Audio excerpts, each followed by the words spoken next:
Gracias por acompañarnos. Somos Café, comunidad de amor, fe y esperanza. Sabemos que el mensaje que escuchará a continuación será de edificación para su vida. Ok, listo. Padre, gracias en esta mañana por tu misericordia. Espíritu Santo, guíanos a toda verdad, que podamos ver a Cristo crucificado, sepultado, resucitado, ascendido y entronizado a tu diestra.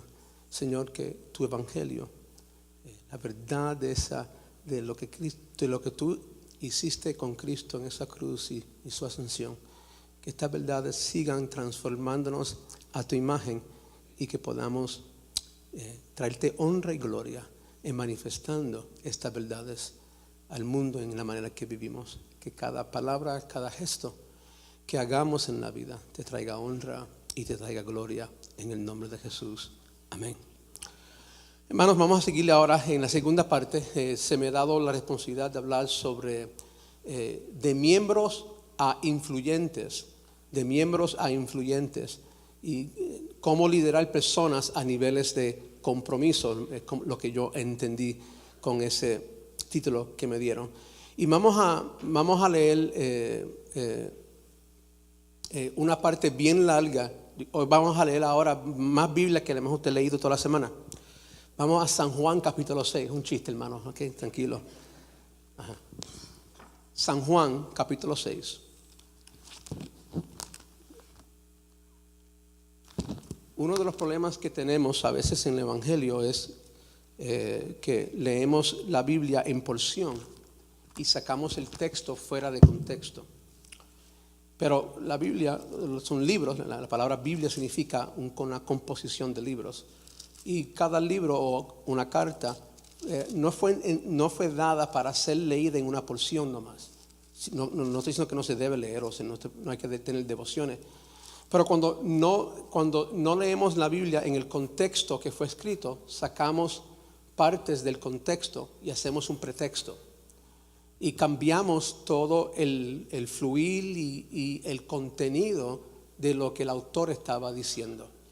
Y muchas veces sacamos milagros del contexto o sacamos refranes del contexto y perdemos la esencia donde la Escritura o la Biblia o el Espíritu Santo por inspiración ordenó esas cosas que fueran escritas.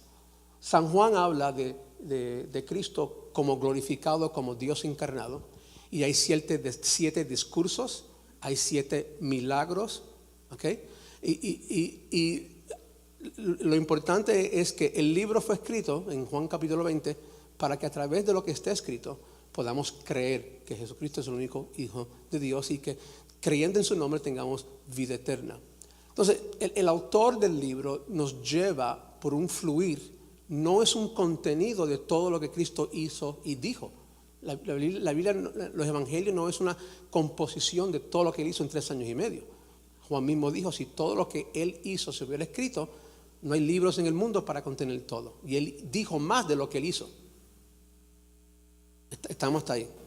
Entonces, lo que quiero hacer en esta mañana, en este tiempo, es, déjame enfocarme aquí porque si no se me va el tiempo y lo que quiero hacer en esta mañana es leer esto para leerlo en contexto, para cuando regrese en mi charla a hablar en ciertos puntos de esto, podemos ver cómo Jesús en 2 a 3 días, bregó en cómo influir gente, cómo él probó gente, cómo él bregó con gente en la multitud, cómo él bregó gente en la congregación, cómo él bregó con gente en sus discursos, cómo fue que él retó, cómo fue que él discernió el corazón de Dios. ¿Por qué? Lo que sucede aquí muchas veces es que cuando Dios va a hacer cosas de crecimiento en nuestras vidas, tenemos que comenzar en el Espíritu.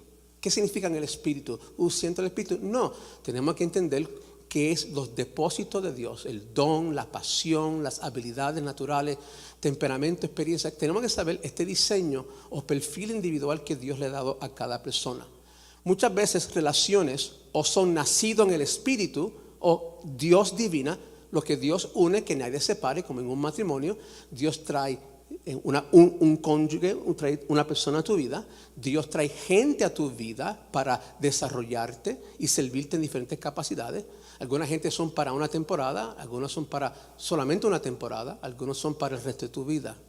Pero Dios trae personas y Dios edifica generacionalmente. Recuerda cómo Dios edifica. Número uno, Dios edifica revelación. Entonces, ¿cómo comenzó este movimiento llamado la iglesia? Bueno, comenzó que Cristo le dijo una pregunta a los discípulos: ¿quién dice la gente que yo soy? No es que Jesús estaba interesado en la opinión política del pueblo, sino es si ellos pegaban con la identidad de Jesús. Jesús habla de su humanidad. Recuérdate que Cristo no es el apellido último de Jesús. María y José no eran María Cristo y José Cristo. Cristo es un título de autoridad. Habla el Mesías, el ungido. ¿Ok?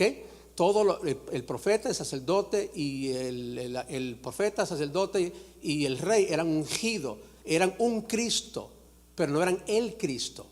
Y todos eran tipos y sombras del Cristo, el Mesías, que iba a libertar el pueblo y el mundo del pecado. Entonces, Cristo es un término de autoridad. Entonces, ¿quién dice la gente que yo soy? Tú. Y la gente no pegaban. Juan el Bautista, uno de los profetas, Jeremías. Entonces, el pueblo veían los mismos milagros, veían y oían los mismos mensajes, pero no pegaban la fuente de todo eso. Entonces, ¿y ustedes? ¿Quién dice que yo soy? Pedro dice: tú eres el Cristo. Entonces, bienaventurado Pedro, porque no te lo reveló ¿qué?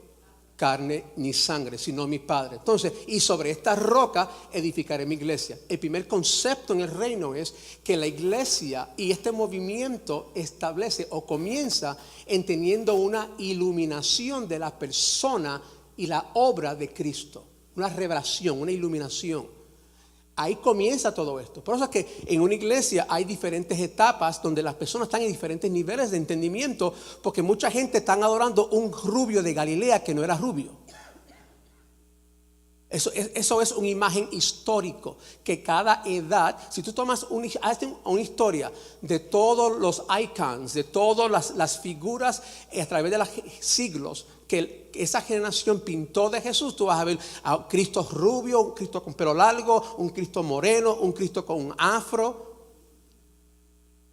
Porque es el hombre bajando la imagen de Dios a como ellos quieren que Dios sea.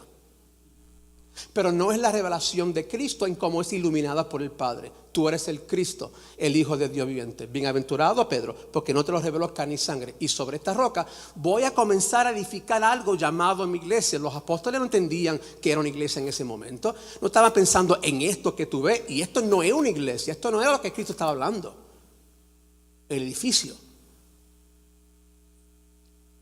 Entonces Cristo siguió hablando de su persona y su obra. Y dijo: es importante que el Hijo del Hombre vaya a Jerusalén, sea entregado a los gentiles y al Sanhedrín y será crucificado, y en el tercer día va a resucitar. Cristo sigue revelando su persona y su obra. ¿Y qué sucede? Pedro lo lleva aparte y lo quiere crucificar. No, que eso no suceda. ¿Qué pasó? Pedro no le gustó que Jesús siguió revelando su voluntad del Padre a su vida a Pedro. No le gustó. ¿Por qué? Porque si Cristo tú mueres, aquí se me fue la fiesta. No me gusta esa revelación. No me gusta lo que esa revelación y esa mostración de tu gloria va a causar a mi agenda y mi vida. Que no suceda. ¿Y qué hizo Cristo? Apártate de mí, Satanás. Vemos que ahora Pedro recibió una divinación del mismo diablo, que a un momento fue bendecido. Entonces aquí vemos entonces que en el reino de Dios hay relaciones que son nacidas en el Espíritu, donde Dios trae personas con dones y caracteres que van a servir y capacitar y desarrollar tu vida y la iglesia. Y también hay relaciones almáticas, donde en estas relaciones almáticas son nacidas en la carne, que son decisiones humanas y son basadas en necesidades humanas. Y el terminar de todas estas cosas es una condición de muerte. ¿Por qué? Porque son edificadas en la carne, en la necesidad humana, no en el propósito de Dios, no en el consejo de Dios, no en la mente de Dios. Dios nunca te trajo eso. Dios lo puede usar en su soberanía, como José. ¿verdad? El rechazo de los hermanos, el rechazo de Pontifel, el rechazo de la mujer, olvidado en la cárcel por el panadero y el copero. Al fin y al cabo, Dios usó todo eso para formar el carácter de José, para prepararlo para la gran prueba, ser segundo en Egipto. Y cuando la gran prueba vino al final, cuando los hermanos, cuando él se reveló a sus hermanos, que él pudo matarlos y tener venganza. Esa fue la prueba de él. Y los hermanos estaban asustados después que Jacobo murió y dijo, aquí mi hermano me va a matar. ¿Y qué dijo José? No te preocupes, lo que ustedes propusieron para mal, Dios lo usó para bien. Dios usa todo. ¿Están conmigo? Entonces, yo tengo que definir en mi vida las relaciones que vienen. Si son almáticas, si yo estoy deseando esto para alimentar mi carne, mi ego, como decimos en Puerto Rico, mi chuleta. Y por eso es que muchas veces nosotros nos reunimos a congregaciones o nos reunimos a relaciones no para ver si estamos edificando conforme el diseño espiritual y la estructura espiritual. Lo estamos haciendo a decisiones almáticas porque al fin y al cabo hay una motivación carnal mía. Es para mi beneficio. Y así somos con Dios. Yo veo a Dios como un bombero. Yo lo tengo en una esquina. Entonces, ¿qué es lo bueno del bombero? Que está cerquita pero lejos. Y cuando el revolú de mi vida causa un fuego, un incendio, yo soy una alarma, oración y ayuno. Para que Él venga y pague mi fuego. Ok, gracias. Ok, vete para la esquinita. Al próximo revolú. Y yo te llamo. Te quiero cerquita, pero no íntimo.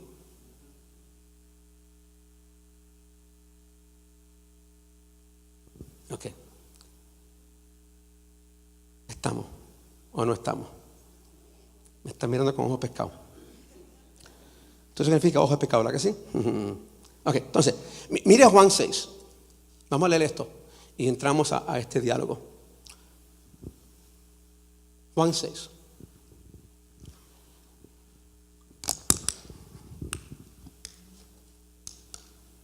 Dice, después de esto Jesús se fue al otro lado del mar, Galilea, al Tiberias, y enseguida una gran multitud pues veían las señales que realizaba en los enfermos. Jesús subió al monte y se sentó allí con sus discípulos.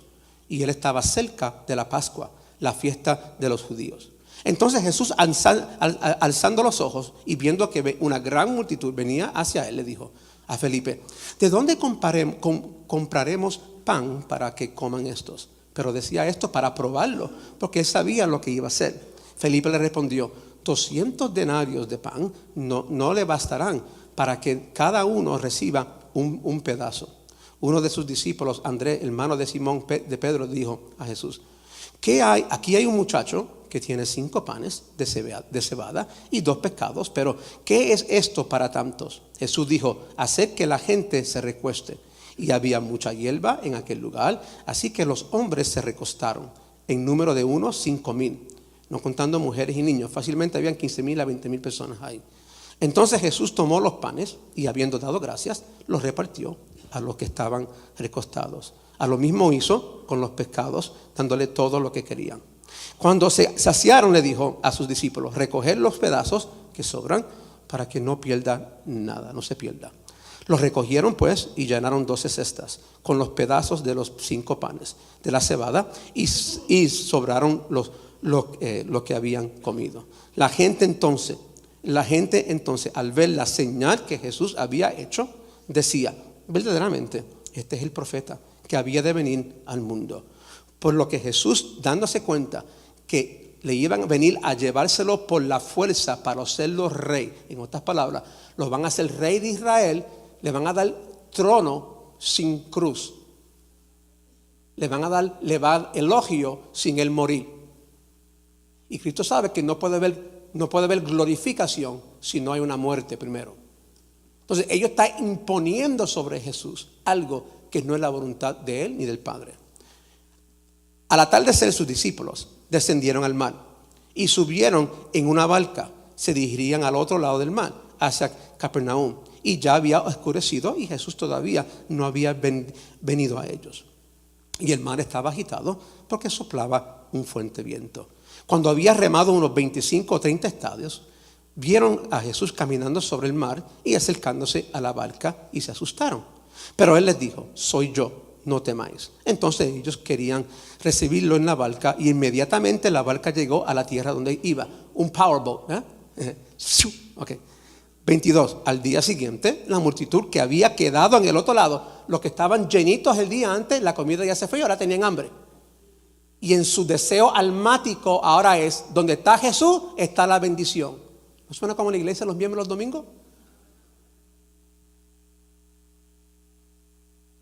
Amén. Ok. El otro lado del mar se dio cuenta que él allí no había más que una barca y que Jesús no había entrado en ella con sus discípulos, sino que sus discípulos se le habían ido solos. Vinieron otras barcas de Tiberias cerca al lugar donde habían comido el pan después de que el Señor le había dado gracias. Por tanto, a cuanto la gente vio que Jesús no estaba allí, ni tampoco sus discípulos, subieron a las barcas y se fueron a Capernaum buscando a Jesús. Cuando le hallaron al otro lado del mar, le dijeron: Rabí, ¿cuándo llegaste acá? ¿Okay? Mira la curiosidad de esta gente. Jesús le respondió y le dijo: en verdad os digo, me buscas, no porque hayáis visto señales, sino porque habéis comido de los panes y habéis sido saciados. Jesús está ahora bregando con la motivación de ellos. Un Dios de amor, de compasión, fue directamente al corazón. A veces la mejor forma de llegar al corazón es a través de la herida. ¿Cómo Jesús bregó con la mujer samaritana en el pozo? Vete y busca a tu esposo. No tengo, es verdad, porque ha tenido 5 y el que tiene ahora no es. Hello. Ay, no vamos a ofender a la gente, no vamos a herirlo tanto, tú sabes. Pero Jesús la ofende en amor para llegar a su corazón, para sacar del corazón su ídolo. Estamos hablando de miembros a influyentes, ¿eh? Cómo Dios motiva a gente, cómo Dios inspira. Ok, ¿estamos ahí? ¿Estamos llegando? Okay. Los panes y los peces se han saciado. Trabajad no por alimento que perece, sino por alimento que permanece, para vida eterna, el cual el Hijo del Hombre os dará. Porque a este es a quien el Padre Dios ha marcado con su sello. Entonces le dijeron: ¿qué debemos hacer para poner en práctica las obras de Dios? Respondió él, le dijo: esta es la obra de Dios, que creáis en el Hijo en que Él ha enviado. Le dijeron entonces: ¿qué pues haces tú como señal para que veamos y te creamos? ¿Qué obra haces? Nuestros padres, aquí ahora mira su identidad con el pasado, comieron el maná en el desierto, como está escrito, les dio a comer pan del cielo. ¿Okay? Entonces Jesús le dijo: en verdad os digo, no es Moisés el que os ha dado el pan del cielo, sino que es mi Padre el que os da verdadero pan del cielo. Porque el pan de Dios es el que bajó del cielo y da vida al mundo. Entonces le dijeron: Señor, danos siempre este pan. Jesús le dijo: yo soy el pan de vida, y el que viene a mí no tendrá hambre, y el que cree en mí nunca tendrá sed. Pero ya os dije que aunque me habéis visto, no creéis. Todo el que el Padre me da, vendrá a mí. Y el que viene a mí, de ningún modo lo echaré afuera. Está diciendo Jesús lo que el Padre está edificando espiritualmente en su vida en ese momento. Porque en esa multitud hay gente almáticas que están por la necesidad. No buscan a Jesús por quien Él es y por el propósito de Dios en su vida y por la voluntad de Dios en su vida, ni el propósito de Dios, de Cristo en su vida, sino porque aquí hay alimento gratis.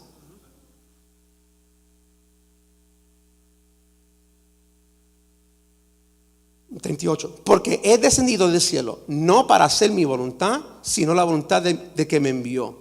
Y esta es la voluntad de que me envió, que todo el que me ha dado yo no pierda. El que me da a Dios, que yo no lo pierda, sino que lo resucita en el día final. Porque esta es la voluntad de mi Padre, que todo aquel que ve el Hijo y cree en Él tenga vida eterna, y yo mismo lo resucitaré. Por eso los judíos murmuraban de Él, porque había dicho: yo soy el pan que descendió del cielo. Ahora Jesús está cambiando la estructura. Él dijo: ese maná era tipo y sombra de yo soy el pan verdadero. Entonces ellos no quieren transicionar. Ahora sígame. Por eso los judíos murmuraban, 42, y decían, ¿no es este Jesús? Ahora lo pegan, lo definen con su vida natural. ¿No es este Jesús, el hijo de José, cuyo padre y madre nosotros conocemos?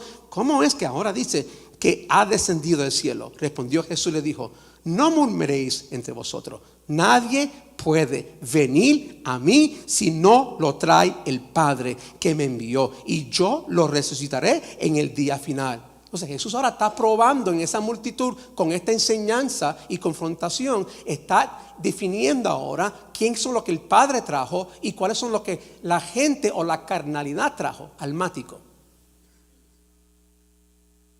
Síganme. Escrito está en los profetas, y todos serán enseñados por Dios. Todo el que ha oído y aprendido del Padre viene a mí. No es que alguien haya visto el Padre, sino aquel que viene de Dios, este ha visto el Padre. Y en verdad os digo, el que cree en mí tiene vida eterna. Yo soy el pan de vida.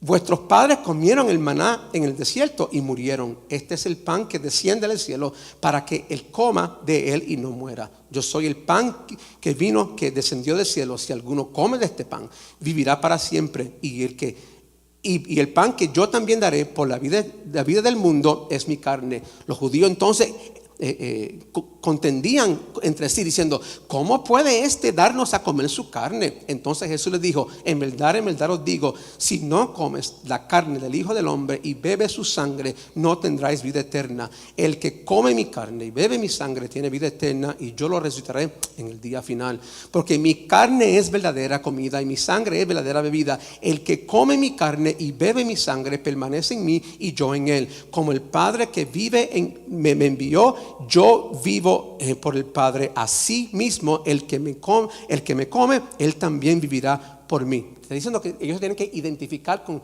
su mensaje y su vida, que este es el pan que descendió del cielo, no como el que vuestros padres comieron y murieron. El que come este pan vivirá para siempre. Esto dijo Jesús en la sinagoga cuando enseñaba en Capernaum. Por eso muchos de sus discípulos, cuando oyeron esto, dijeron, dura es esta declaración, ¿quién puede escucharla? Pero Jesús, sabiendo en su interior que sus discípulos murmuraban por esto, le dijo, ¿y esto os escandaliza también? Pues ¿qué si veráis el Hijo del Hombre ascender donde estaba antes?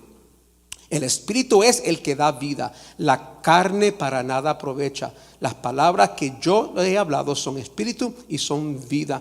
Pero hay algunos de vosotros que no creéis, porque Jesús sabía desde el principio quiénes los que no creían y quiénes era lo que lo iba a traicionar. Y decía, por eso os he dicho que nadie puede venir a mí si no se lo ha concedido el Padre.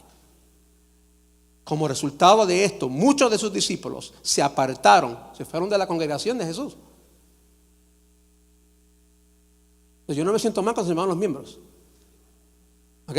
Se apartaron y ya no andaban. Entonces Jesús dijo a los 12, ¿acaso queréis vosotros irse también? Simón Pedro le respondió, Señor, ¿a quién iremos? Tú tienes las palabras de vida eterna y nosotros hemos creído y conocido que tú eres el Santo de Dios. Jesús respondió, no os escogí yo a vosotros los 12 y sin embargo uno de vosotros es un diablo.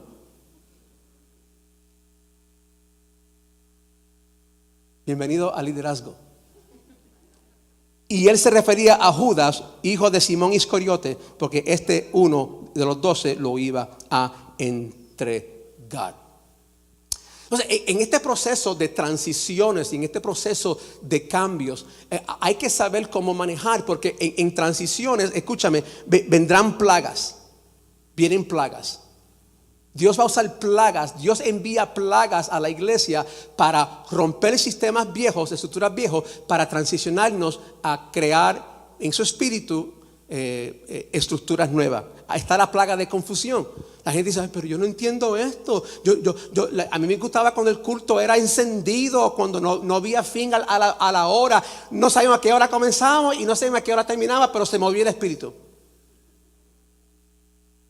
Y ahora hay estructura. Dios trae la plaga de confusión. Cuando hay tiempo de transición, Dios trae la plaga de malentendido. no entendemos qué está pasando. Hay la plaga de diferentes opiniones. Hay la plaga de declaraciones que dividen. Bueno, yo soy de la vieja guarda. O yo soy yo soy de los de antes. O yo soy de los del nuevo de café. Y estamos como los corintios. Muchos dones. Y algunos dones de Pedro, otros dones de Cefas, otros dones de Cristo. Pero era una iglesia carnal. Una iglesia que se reunía, se congregaba, pero no se edificaba, no se desarrollaba, no sabía el fin de esos dones. Iglesias que manifestaban dones, pero estaban durante la semana en el tribunal del pueblo, un hermano llevando a otro hermano a la corte y usando el mundo para juzgar la iglesia. Hermanos acostándose con sus madrastras y sirviendo en la iglesia, con dones. Y usaban los dones. Y Pablo no le dijo a ellos que era la carne en la manifestación de dones. Era que toda la vida de ellos estaba en una carnalidad y Dios manifestaba dones. Entonces, yo creo que tú entiendas que Dios te puede usar y tú estás en la pura chuleta. Porque esto es por misericordia y gracia. Pero lo que sucede es que mi carnalidad no produce una madurez. No crea vida. Y no crea vida de espíritu. Entonces, si yo opero en mi carnalidad, yo busco gente que son carnal como yo. Como dice el borrachito, busca al otro borracho del pueblo para cantarse las penas. ¿Estamos ahí? Entonces, Dios permite estas plagas en la vida de una congregación para entonces llevarnos a un proceso de crecimiento. ¿Cómo influimos entonces? ¿Cómo influimos a gente, a una multitud de gente que vayan de miembros a influyentes? ¿Cómo liderar personas a niveles de compromiso? Bueno, lo que vemos aquí, que primeramente tenemos que entender, tenemos que orar, entender que Dios tiene que hacer esto en el Espíritu. ¿Qué implica? La mies es mucha, orar al Dios de la mies que envíe obreros. En otras palabras, tenemos que entender y comenzar creando relaciones espirituales. ¿Qué es lo que Dios ha enviado? ¿Qué es lo que Dios está edificando? Tenemos que definir los dones en cada persona. Porque no es que existe una persona equivocada, es la persona correcta en el lugar equivocado. Tú estás en una función equivocada. Tú eres ojo y quiero operar como oreja. Tú eres oreja y quiero funcionar como espina dorsal. Porque nos enamoramos, mi carne, yo quiero ser visto. Y si tú eres un sanguíneo, tú no quieres estar metido en un cuarto. Tú quieres estar donde está la bulla, donde está la gente, donde está el movimiento. Pero Dios entonces me permite entender, si yo sé los dones que yo tengo y yo sé entonces la espiritualidad de otros, cuáles sus dones, sé sus fortalezas y sus debilidades y sus temperamentos. Yo puedo entonces entender cuando Dios trae personas a mi vida, si yo entiendo el fin de lo que Dios está edificando en este plano llamado la iglesia, si entiendo la visión, entiendo la misión de la iglesia, entiendo el proceso de vida, si yo sé el final de todo, yo puedo saber en este plano de construcción a dónde estamos en esta construcción. Nadie edifica una casa y comienza con el techo. Hay un proceso adecuado. 1 Corintios capítulo 3 dice: yo como perito arquitecto puse fundamento, dijo Pablo, y otro edifica por encima. Pero ten cuidado cada uno cómo edifica. Entonces la vida viene a probar tu construcción. ¿Cuáles piedras tú estás usando? ¿Piedra preciosa o madera enoyorasca? Y la vida prueba la construcción. Si la construcción no permanece, la prueba o la aflicción o el ataque, no fue que el diablo fue más poderoso, no fue que Dios falló, es que estás revelando que tú fuiste un mal constructor porque usaste un diseño carnal y no espiritual.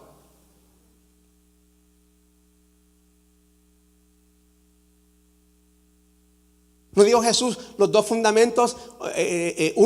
Los dos oyeron el mismo mensaje. Uno oyó y edificó y plantó la casa sobre la piedra. Otro oyó pero no aplicó, edificó la casa sobre la arena. Y vino el mismo viento, los mismos ríos, el mismo cantazo. ¿Qué tumbó la casa? No fue el viento, no fue el río, porque una se cayó firme. Es que uno oyó y no aplicó. Entonces, el resultado de mi vida, cuando yo abrazo la vida, y el resultado de mi vida, mi matrimonio, si yo tengo problemas en mis relaciones matrimoniales, es porque yo estoy edificando con un diseño carnal, no espiritual. no divino. Si yo tengo problemas financieros, porque yo tengo estoy edificando con una estructura y un diseño equivocado. Entonces los problemas revelan entonces mi motivación en lo que estoy haciendo. Entonces el primer punto de edificar cualquier cosa es si Dios me ha enviado a esto, si Dios me ha enviado o yo me envié yo mismo. El primer pecado de un misionero es tú ir donde Dios no te ha enviado. Entonces, la clave entonces, la diferencia, lo que trae la diferencia es la activación del don de Cristo en cada persona, porque es una faceta en particular del reino de Dios, como te dije en esta mañana. Cuando Él descendió, Él ascendió y dio dones a las personas. Entonces, lo que Dios hace es que en el diseño, Dios me permite entonces entender lo fuerte que soy y me permite entender lo débil que soy. Me da mis límites. ¿Por qué? Porque ningún miembro en el cuerpo hace toda la función del cuerpo. Pero entonces pretendemos que un miembro en la iglesia lo haga todo del púlpito. Que un hombre, un pastor, un apóstol, un profeta lo haga todo. Y que ahí sale la vida de la iglesia. Y que él lo hace todo. No, imposible. Entonces yo tengo que entender. Si yo voy a comenzar a mover gente de ser miembros a ser influyentes, yo tengo que probarlos para ver su diseño, para ayudarles a descubrir sus fortalezas y ayudarles a descubrir sus debilidades. Por ejemplo, la parábola principal del todo el reino, la parábola del labrador, de los 4 terrenos, ¿verdad? La parábola del sembrador. ¿Okay? Nos da 4 terrenos. De los 4, ¿cuántos no produjo?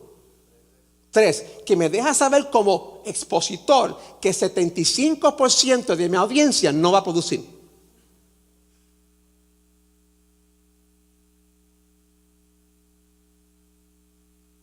Cristo dijo, Él sembró la misma semilla en 4 diferentes terrenos. El problema no era la semilla, el problema era el terreno, que en los primeros 3 terrenos había un conflicto en el terreno que impedía que el proceso de la semilla germinara en ese terreno. Entonces, yo sería ingenio como pastor de seguir predicándote y ungiéndote con aceite y escupiéndote y dando palabra profética y escupiéndote y pateándote cada año, y este es tu año de crecimiento, y este es tu año de ensanchamiento, y este es tu año que tú haces lo que nunca hiciste. Y cuando yo miro tu vida por 20 años, ha sido cada año tú repitiendo lo mismo. Es tu viaje en el desierto. No fue 40 años en el desierto, no fue 40 años de progreso, fue un año repetido 40 veces. Nunca llegaron a la tierra prometida y estaban bajo gloria. Estaba bajo un poder de Dios, pero no fueron transformados. Entonces, presencia solo no cambia. Entonces, sería ingenio de mi parte de decirte, búscame más aceite. Ahora vamos a buscar aceite del río Jordán. Ahora somos místicos, ahora somos santeros. Vamos a poner la Biblia en todos los cuartos de tu casa.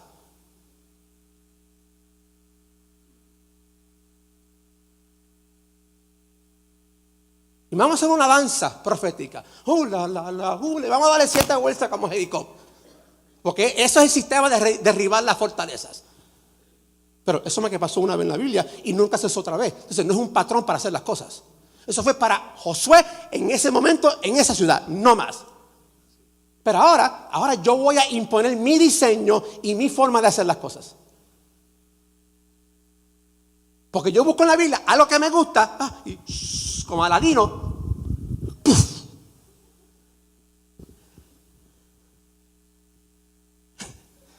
No es así. Si fuera tan fácil, hermano, ¿tú sabes cuánto aceite yo metería por ojo, boca, nariz a mis miembros?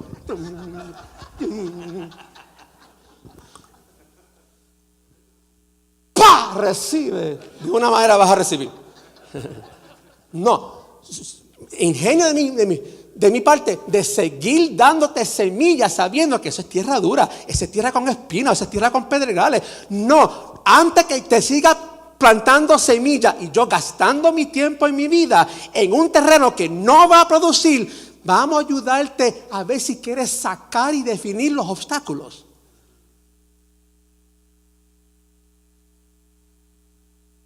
Just a thought, un pensamiento nomás.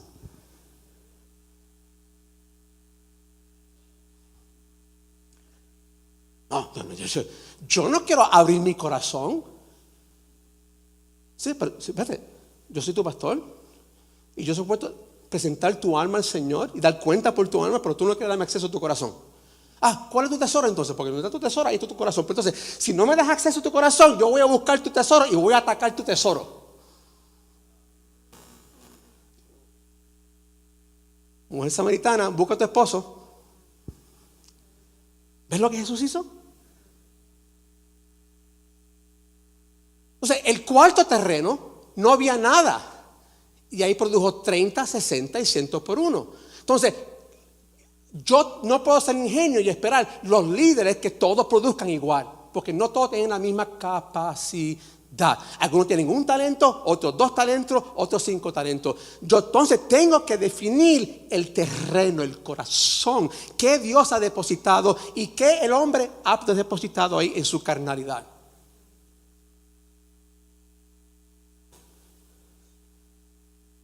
Porque entonces lo que va a pasar entonces es que cuando no trabaja lo que está pasando aquí, yo pienso el problema es la iglesia, el problema es el mensaje, el problema es que no hay mover del espíritu. Pues entonces ahora me voy buscando un lugar que se sujeta a mi deseo carnal o lo que mi corazón desea. Venga esta noche, pero mi corazón es engañoso, mi corazón me engaña a mí mismo, mi corazón desea todo menos Dios y menos el proceso de Él. Pues entonces yo busco algo para apacentar mi corazón. Lo que yo pienso debe ser. Y yo voy a todo menos a Dios y su proceso. Entonces imagínate lo que es motivar creyentes en una iglesia entonces. Porque ellos toda la semana en 168 horas no buscan de Dios. Y si oran es: Señor, guárdame hoy, voy para el trabajo, guárdame del diablo, del demonio, de la suegra, del suegro. Ayúdame, Señor, quita, pon, quita, pon, quita, pon, quita, pon. Arréglame esto, haz mi vida más fácil. Y en el proceso de eso no hay nada aquí en conformarme a la imagen de Cristo. Señor, ¿cuál es tu voluntad perfecta para tu vida? Para yo traerte honra y gloria. Eso no, Señor, bombero. Ajusta mi vida, hazlo suave, hazme cómodo. Yo sufrir menos por tu causa, Dios libre. ¿Qué evangelio es ese? El americano.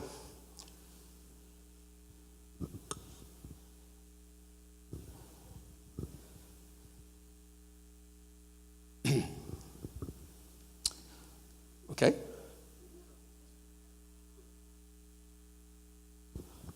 Entonces yo tengo que entender como líder que para yo poder motivarte, yo tengo que saber qué hay.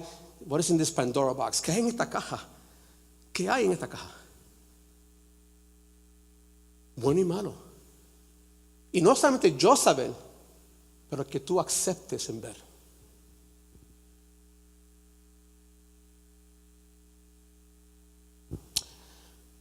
Entonces, por eso te dije ahorita que el don de Dios es que la carta de invitación de Dios en tu vida, invitándote a colaborar con Él. Y entienda la diferencia de colaborar y cooperar. Yo lo he dicho siempre cuando en esta iglesia. El sándwich de jamón y huevo. La gallina cooperó. El cerdito colaboró. La gallina más que puso 2 huevos, ella cooperó. El cerdito colaboró, dio su vida. El jamón. Entonces Dios no quiere que tú cooperes. Dios no está buscando a que lo ayudemos. Dios está buscando a que tú y yo colaboremos. Que entendásemos el diseño, entendamos el plano completo, entendamos el fin y los medios hacia el fin. Y entienda en mi vida donde yo estoy ubicado conforme a mi diseño en este plano. Y yo funcionar en esta maquinaria llamado el cuerpo de Cristo. Y en el proceso yo liderar y motivar a otros. Yo soy líder, motivado por lo que van enfrente de mí. Yo motivo lo que van atrás de mí. Y yo trabajo en unánime con lo que están conmigo a la par. Porque siempre estás en el medio. Hay gente enfrente, hay gente a la par y hay gente atrás de ti. Y aunque nadie te ve a ti, alguien te está viendo, aunque tú no lo veas. Y tú estás influyendo a alguien. Tú estás influyendo a alguien positivamente o negativamente. La pregunta es, ¿hacia qué? Y las relaciones que estoy buscando y la gente que estoy deseando y la comunicación que estoy deseando son del Espíritu, nacido en el Espíritu, entendiendo el don en mi vida y entendiendo el don en otro, sabiendo que Cristo mora en esa persona, aunque tenga mucha carnalidad. O yo solamente busco gente conforme mi carne, con mi pretexto y mi necesidad. Y cuando mi necesidad es cumplida, ya te uso y te boto y busco otro. O si no, caemos en el otro patrón, donde descubro mi don y entonces estoy exponiendo mi don y uso mi don para el beneficio mío y no para servir el cuerpo de la iglesia. Entonces estoy prostituyendo mi don.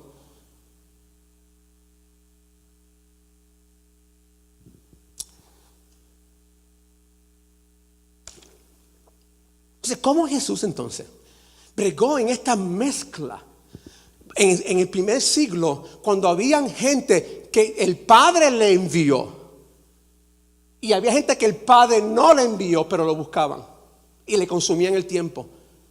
¿Cómo Jesús entonces bregó con todo esto? Número uno, Jesús vio diferentes niveles de compromiso en gente. Marcos 12:34, después de una conversación con un joven, con un estudiante de la ley, le dijo: tú no estás muy lejos del reino de Dios. Entonces Jesús probó gente para ver sus motivos y cuáles fueron enviados por Dios o no, o su carnalidad o el mismo diablo.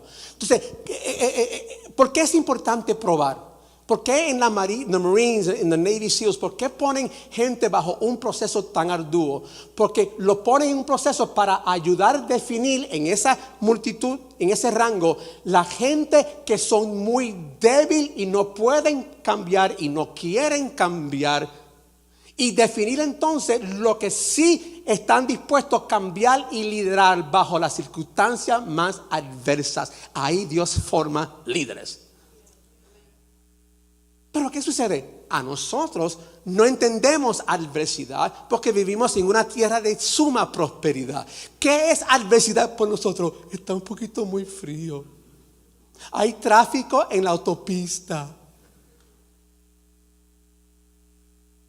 Los niños se me agitan. Me llegó visita. No puedo con un bill. Y todas estas cositas, estas incomodidades en un mundo de abundancia, para nosotros nos impide nosotros de servir y mucho menos liderar a otros. No voy esta semana, no puedo comprometerme a nada. Todavía es muy difícil. Sin embargo, vamos a otros contextos donde todo es adverso.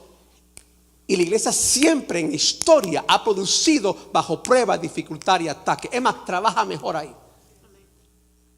Entonces, ¿qué hizo Jesús en este proceso? Vemos que Jesús entonces vio diferentes niveles de compromiso. Número uno, la comunidad. Aquí es donde viven todos los perdidos y vive la iglesia.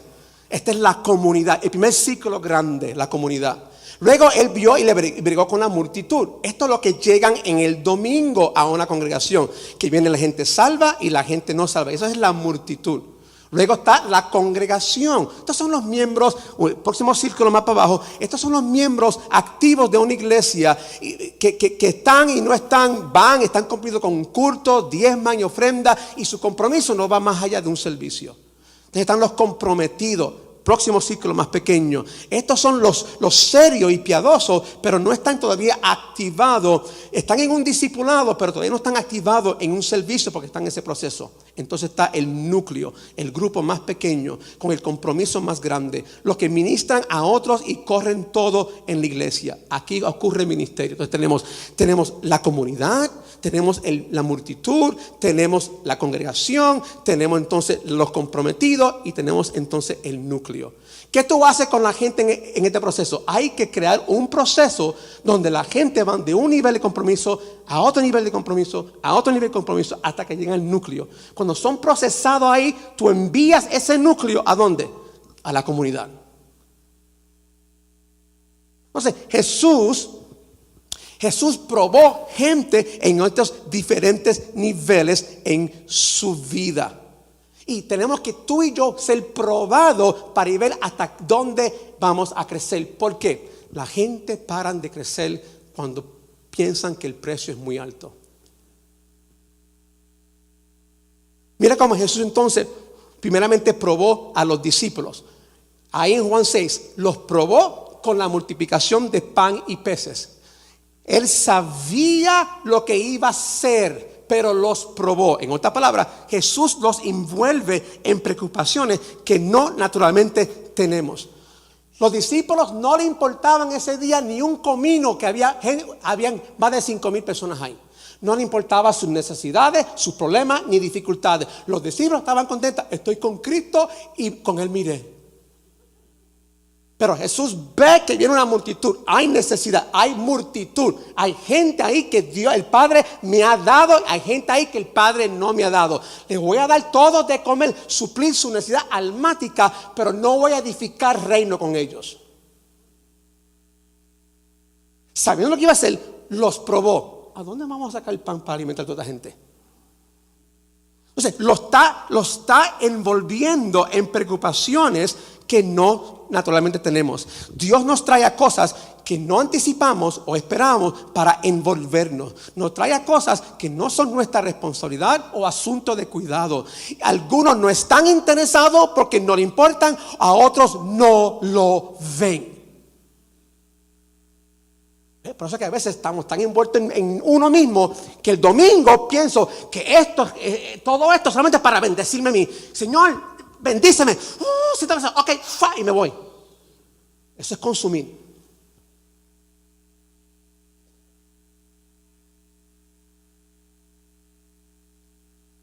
Okay. Pero ¿qué está haciendo Jesús aquí? Lo está posicionando para ser parte de un milagro. Cristo no tiene que usarlo para tener este milagro, pero Cristo lo quiere que ellos colaboren porque lo está entrenando. Punto. Jesús revela nuestro pensamiento limitado. Darle de comer. Los problemas son muy grandes. Aquí hay mucha gente. ¿Dónde vamos a comprar el pan? Ni un salario de un año será suficiente. El problema es muy grande. Dios ahora saca a la luz la mente de esclavo, la mente de miseria, la mente de confiar en recursos naturales. ¿Qué vamos a hacer? Si no pudimos con 200, ¿qué vamos a hacer con 300 más? Aquí se me fue todo. Dios te está estirando, Dios te está probando. Dios está probando aquí la calidad que hay en ti. Te está sacando el corazón, el verdadero tú y yo, a la luz, para que tú te veas. Qué interesante, podemos ver los problemas en otros, pero no en el espejo. Yo puedo ver todos los problemas de mi pastor, pero en mí están conmigo. Entonces, los recursos, también dije, los recursos son muy pocos. O creemos que Jesús puede o no puede. ¿Qué estamos mirando? Entonces, Jesús revela nuestra mentalidad limitante para revelar nuestra inhabilidad y su magnificencia. Dios es más grande que nuestros recursos limitantes y pensamientos. ¿A dónde estamos limitando nuestro pensamiento? Entonces, Jesús organiza lo natural para alcanzar lo sobrenatural. Había mucha grama. Dios comienza a organizar su vida natural. Queremos milagros al costo de seguir en caos. Porque no queremos ordenanza, no queremos crear una nueva estructura y llegar a no, queremos el bombero que pague el fuego y me salve de mi fuego, pero que no bregue con mis asuntos de ordenar mi vida. Vete hasta el próximo revolú. Entonces, mi revelación de Dios es como bombero, no como Señor.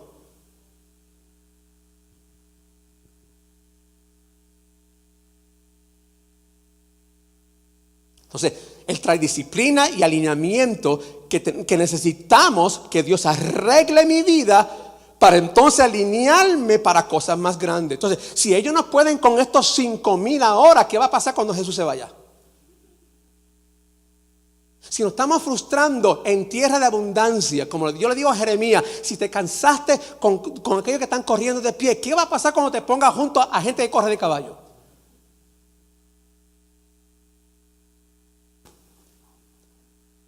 Jesús entonces multiplica lo que es dado completamente. Pero que hay un niño que dio todo lo que tenía.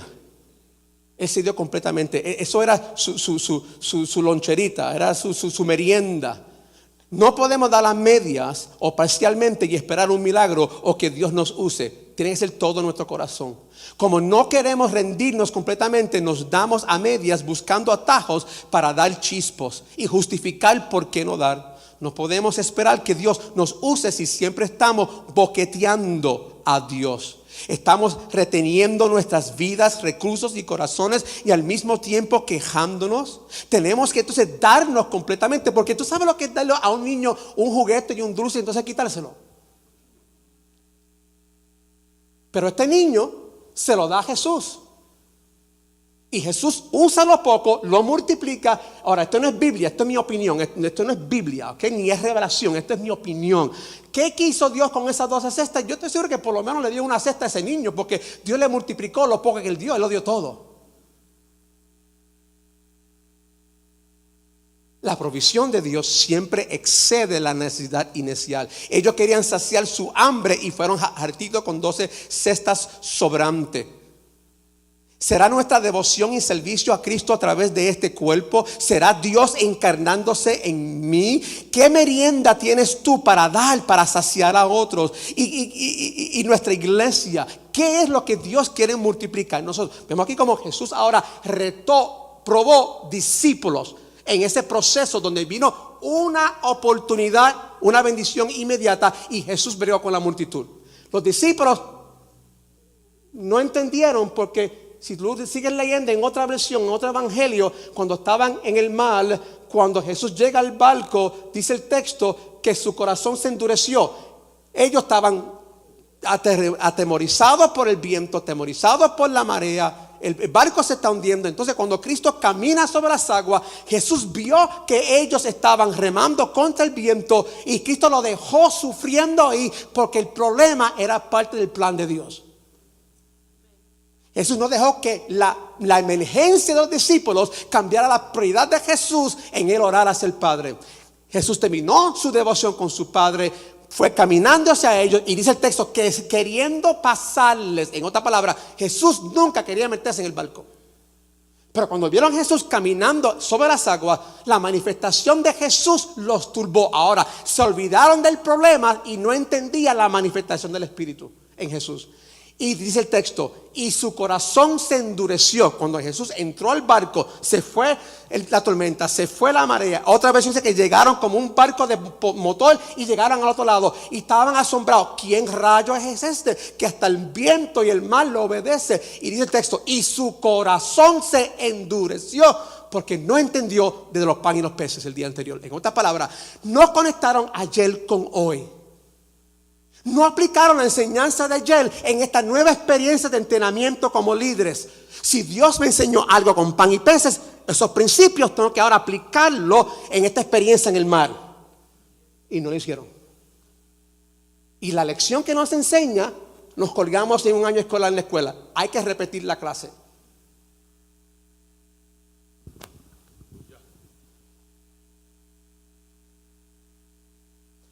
Sigue el cuento. Próximo día, la multitud despierta.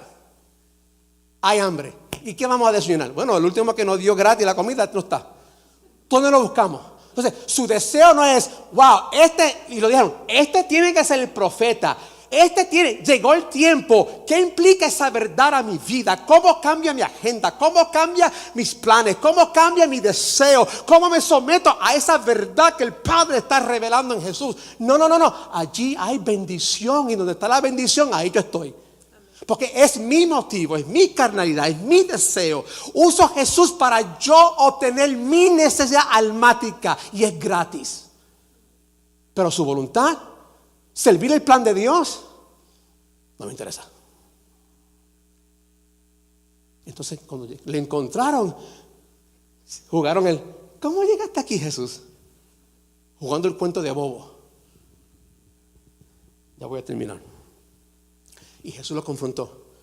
Ustedes no están aquí porque fueron cambiados por el milagro. No entendieron el mensaje del milagro del Padre hacia sus vidas. No fue solamente suplirte una necesidad momentaria que el próximo día tendrás hambre otra vez.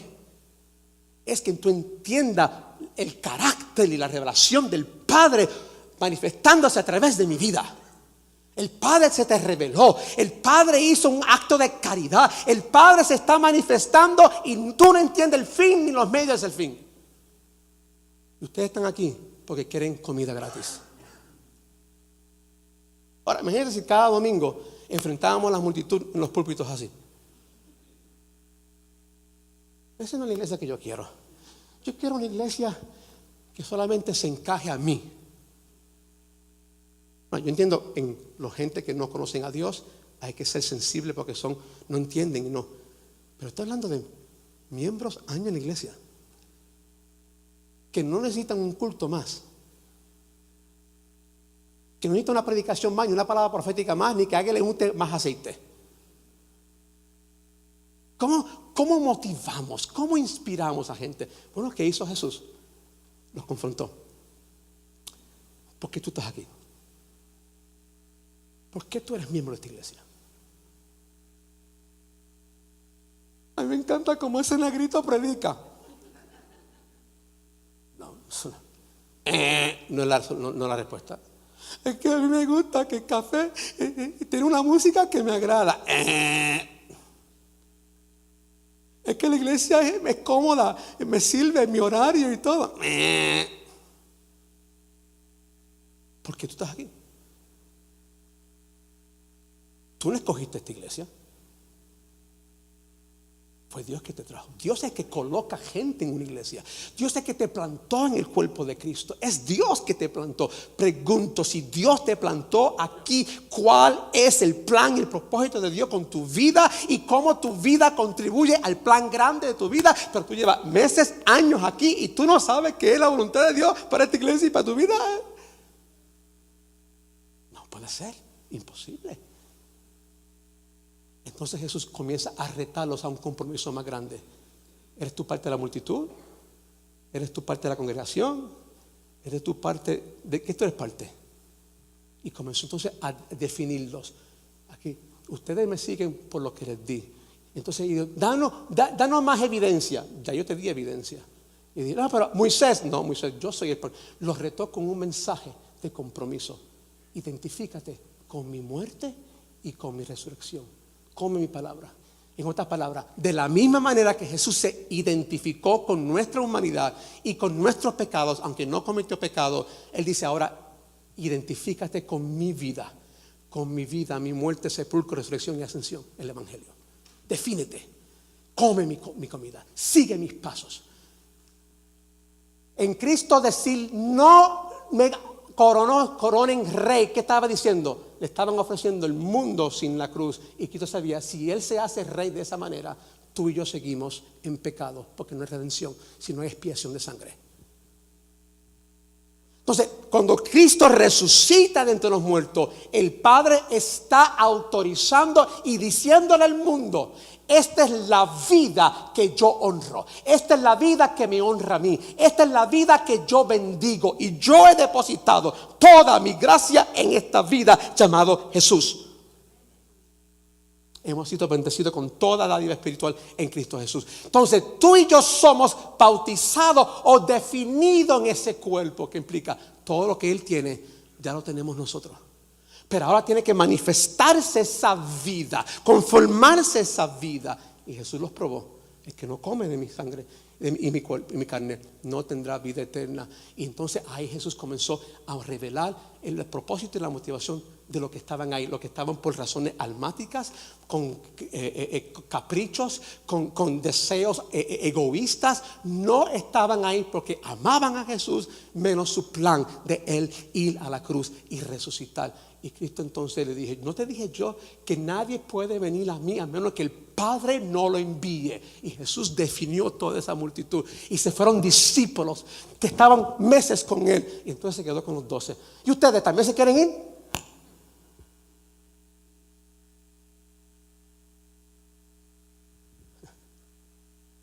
¿Y qué le dijo Pedro? ¿A dónde? No diga a dónde. ¿A quién? Habla un poquito más sobre esto en esta noche. Nosotros buscamos sistemas para tratar de motivar gente, influir gente. Eso puede ayudar hasta cierto punto. Pero Pedro no dijo, ¿a dónde iremos? Él dijo, ¿a quién? Entonces, para terminar en esta tarde y no irnos contentitos o disimular que estamos contentos. Maneras prácticas en cómo motivar personas desde las bancas. Tiene que haber una estructura adecuada para crecimiento que las personas puedan ver y entender. Algo claro, algo sencillo. 2, una descentralización del ministerio del pastor. Cuando la mayoría del ministerio se centraliza sobre el pastor, la potencia del crecimiento de la iglesia es limitada al número de ministerios que el pastor puede velar e influir sobre. 3, el rol del pastor tiene que cambiar para iglesias que sean más efectivamente, puedan alcanzar su potencia, y miembros tienen que ascender a ese vacío y usar sus dones. El pastor no se ve como el único ministro de la iglesia, y no podemos temer llamar a otros pastores y ancianos en una iglesia. Amén. Tiene que haber un cambio. 4, de actitud es vital. Antes que personas puedan ser motivadas, sus corazones tienen que ser cambiadas. Hay que cambiar actitudes y tradiciones viejas que impiden movimiento. Líderes tienen que crear un ambiente que causa cambios en actitudes en los miembros. 5, hay que definir y desarrollar y posicionar cada miembro en ministerios de acuerdo a su diseño, pasión y perfil, y ayudar a personas a descubrir su potencia y tesoro interno y ver sus debilidades. Por eso es que la iglesia de Corintio era una iglesia que no carecía de dones y de conocimiento de dones, pero era una iglesia llena pero no desarrollada, una iglesia llena de dones pero no ordenada, una iglesia llena pero no madura, una iglesia congregada pero no edificada, una iglesia que carecía en el entendimiento en cuanto a diseño y orden y dones. Y Pablo dijo, no pude hablarle como espirituales, sino como niños, como gente sin Cristo. 6, crear una esfera de expectación mientras personas son ubicadas y equipadas. 7, iglesias que motivaban miembros a activarse eran iglesias que clarificaban expectativas desde el principio. Aquí nada escondido. No voy a decir, métete aquí, pero luego, pero es que hay un compromiso y hay un precio que pagar por eso. No, hay que ser claro en qué esto va a determinar de tu vida. ¿Cuánto tiempo, cuánto gasto, cuánto sacrificio, cuánta búsqueda, etcétera? Demandaban excelencia en lo que estaban haciendo. Iglesias que transformaron de un nivel a otro demandaban excelencia, no hacer las cosas pues simplemente hacerlas. Enfatizaban y fortalecían relaciones en el proceso. Usaban clases de membresía para promover compromiso y servicio. Reclutaban trabajadores uno a uno, y eso es clave. Porque ahí viene la influencia. Es como otros, como yo motivo a otros cara a cara. Una cosa es yo de un púlpito motivar gente. Otra cosa es cuando yo puedo verle a los ojos y pasar tiempo con ellos y ver su corazón y ver sus temores y ver su potencia y estar con ellos y hablar vida y empatar vida. Tenemos que ser como Elías y Eliseo, que trajeron el niño muerto a su recámara y se estiró con él. Expresó su vida. Entonces, termino con esto. El tiempo, escúchame. Si su estilo de vida y liderar no motiva a sus hijos, no lo traiga a la iglesia.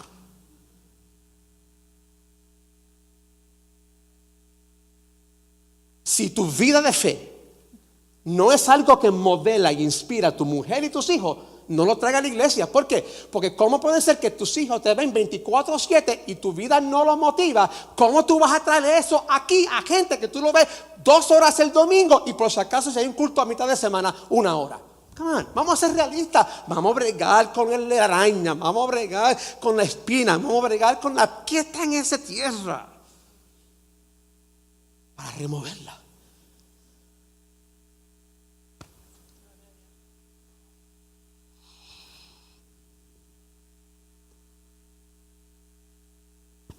Afirmaban y celebraban sus trabajadores. Buscaban un hueco donde posicionar personas si ese ministerio no existía todavía. Hay que enseñar a la gente que son responsables por el ministerio de la iglesia, enseñarles que ellos son la iglesia. Hay que crear una atmósfera de equipamiento y un proceso de desarrollamiento. Crear una esfera de empoderamiento donde personas se sienten autorizados y permitidos a hacer ministerio con responsabilidad. Después que yo delego algo, y yo soy colérico, a mí se me hace difícil soltar cosas. Yo suelto iglesia y a mí eso me fastidia. Porque yo tengo que permitir que esos líderes ahora o fracasan o tienen éxito, pero yo voy a triunfar con ellos porque es así que maduran. Destétate ya, destétalo ya, suéltalo. Una madre, niño hay 15 años todavía y la mamá le hace la cama. Ni sabe cocinar, ni sabe hacer nada. Es que me da pena por el nene, es el último. El nene, la pescosa que te quiero meter.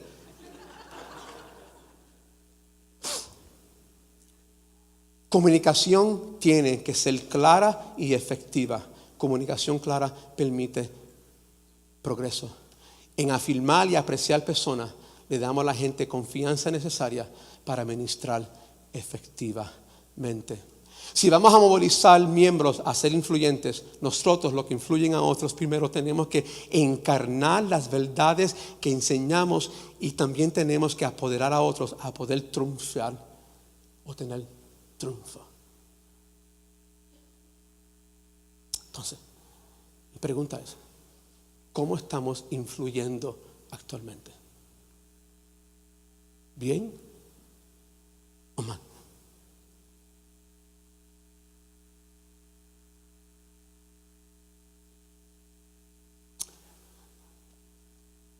Digamos y terminamos la misa protestante. Amén. Padre, gracias en esta tarde por tu gracia y tu misericordia.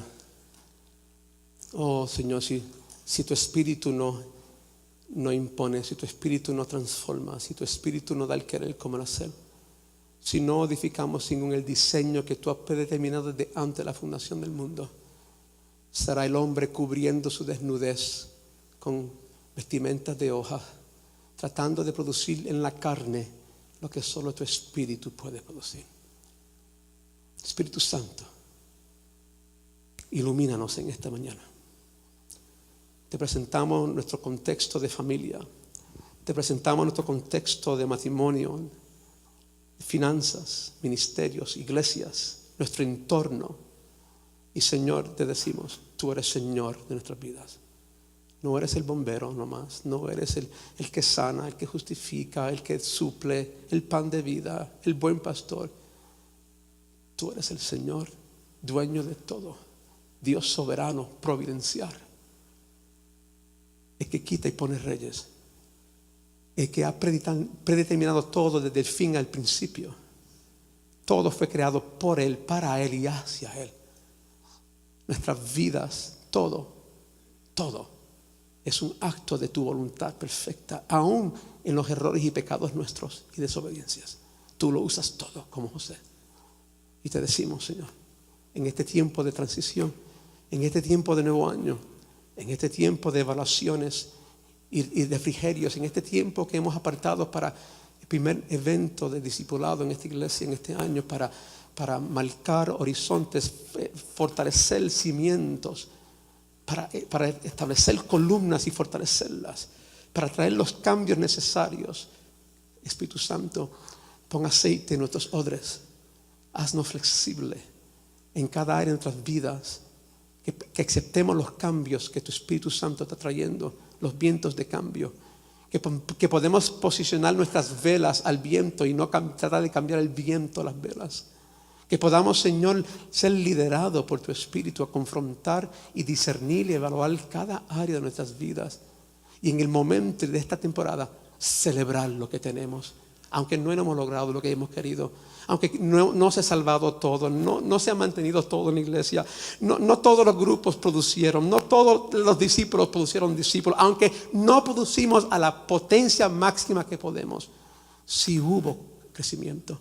Sí hubo transferencia de valores, sí hubo impartición de vida, sí hemos madurado, sí ha visto dificultades, pero es el proceso de vida de cambios. Tú eres soberano y confiamos en tu soberanía, que todo esto es para tu gloria. Pero Espíritu Santo, ilumínanos, darnos entender y ver las áreas huecas, las áreas fuertes y las áreas débiles. Espíritu Santo, influye a cada vida, a cada padre, a cada familia, a cada matrimonio. Espíritu Santo, trae claridad, que esto no es un truco más, no es una magia más, no es un aceite más, no es una palabra profética más, no es un acto mágico en mi fuerza, nuestra fuerza más. Si tu Espíritu no la engendra, son reuniones y relaciones almáticas que producen muerte. La carne para nada aprovecha. Solo tu Espíritu es el que infunde vida, y la vida que levantó Cristo entre los muertos. Y es ese Espíritu que obra y vive en nosotros. Oh Señor, haznos más sensibles a ese Espíritu en este año. Que podamos ver a un Cristo crucificado y resucitado en tus sagradas escrituras, y que ese Cristo, mientras contemplamos en un espejo tu gloria, tu verdad en tu palabra, que seamos transformados a esa misma imagen.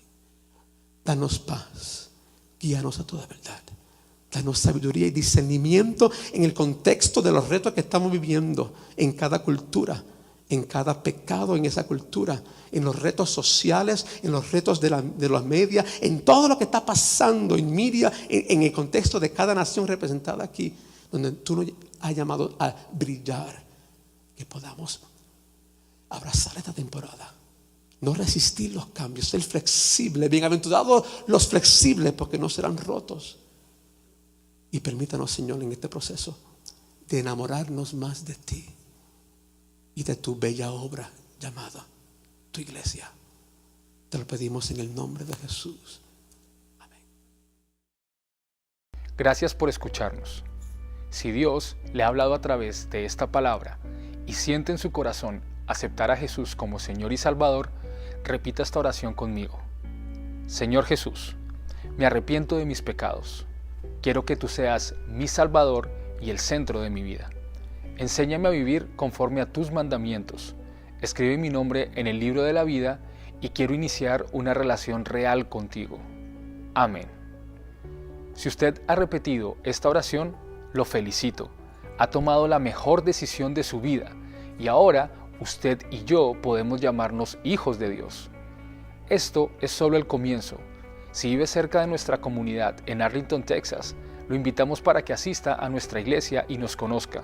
Si no es así, busque la iglesia más cercana a su casa y cuénteles la decisión que ha tomado. Comparta este video para que otras personas puedan recibir el mensaje. Y síganos en nuestras redes sociales, @oficialiglecafé, en Facebook, Twitter, Instagram, y suscríbase a nuestro canal de YouTube. Gracias por estar con nosotros y recuerde que nuestra visión es: hacemos discípulos para hacer la diferencia. Dios lo bendiga.